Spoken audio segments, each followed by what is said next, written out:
আসসালামু আলাইকুম রহমতুল্লাহ। আপনারা সবাই দেখেন খাসির মাংস আমি কীভাবে রান্না করি। দেখেন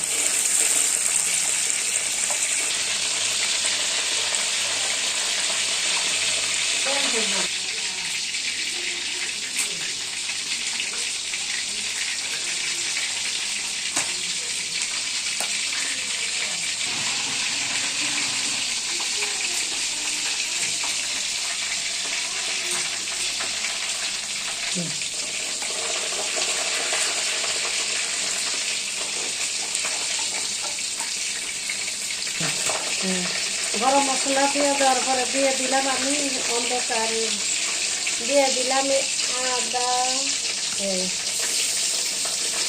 খাসির গোস্তটা আমি এমনি মশলা কষে রান্ধি আপুরা ভাইয়ারা।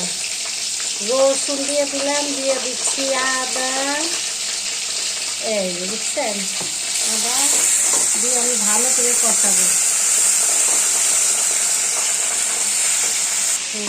তারপর আদা রসুন কষা শেষ,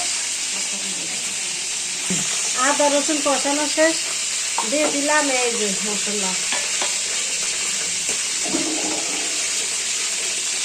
দিয়ে দিলাম একটু পানি।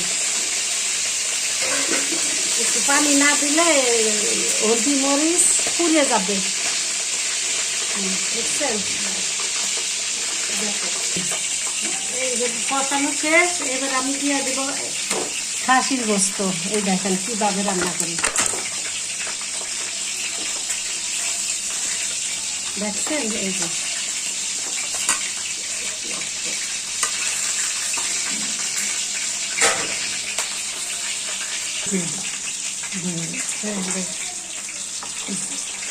তারপরে আপুরা দেখেন কষাবো, কষা দিয়ে একটু পানি দিই। দেখেন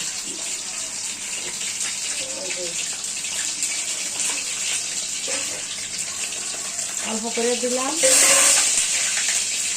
আমি যেভাবে বসাইছি এইভাবে বসালে খাসির গোস্ত থেকে কোনো গন্ধ পাবেন না আপনারা। একটু মশলাটা বেশি বেশি দিবেন, কোনো গন্ধ পাবেন না। আপনারা রান্না করে খেয়ে দেখেন। এবার আমি দেখে দেব,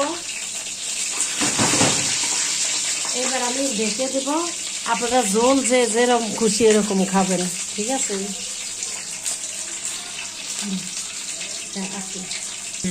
এবার আমি দেখে দেব, আপনারা যে যেমন খুশি এমন ঝোল খাবেন। দেখেন আমি যেভাবে বসাইছি এইভাবে আপনারা বসাবেন খাসির গোস্ত, কোনো গন্ধ করবে না, কোনো গন্ধ লাগবে না। এমনি বসাইয়া দেখেন আপনারা, খাইয়া অনেক স্বাদ। বেশি ইয়া দিবেন না। আমি তো অনেক কিছু খাই না, ধনিয়া জিরা এগুলা, ধনিয়া খাই না, জিরা খাই, বুঝছেন। ঠিক আছে আপু ভাইয়ারা, তো ভালো থাকেন। ঝোল আপনারা যে যেমন খান এরকম রাখবেন, খাবেন। কিন্তু বসাইছি, বসানোটা হয়েছে আসল। বসাইবেন এরকম করে, দেখবেন গোস্ত থেকে কোনো গন্ধ করবে না। ঠিক আছে, তো ভালো থাকেন। আসসালামু আলাইকুম।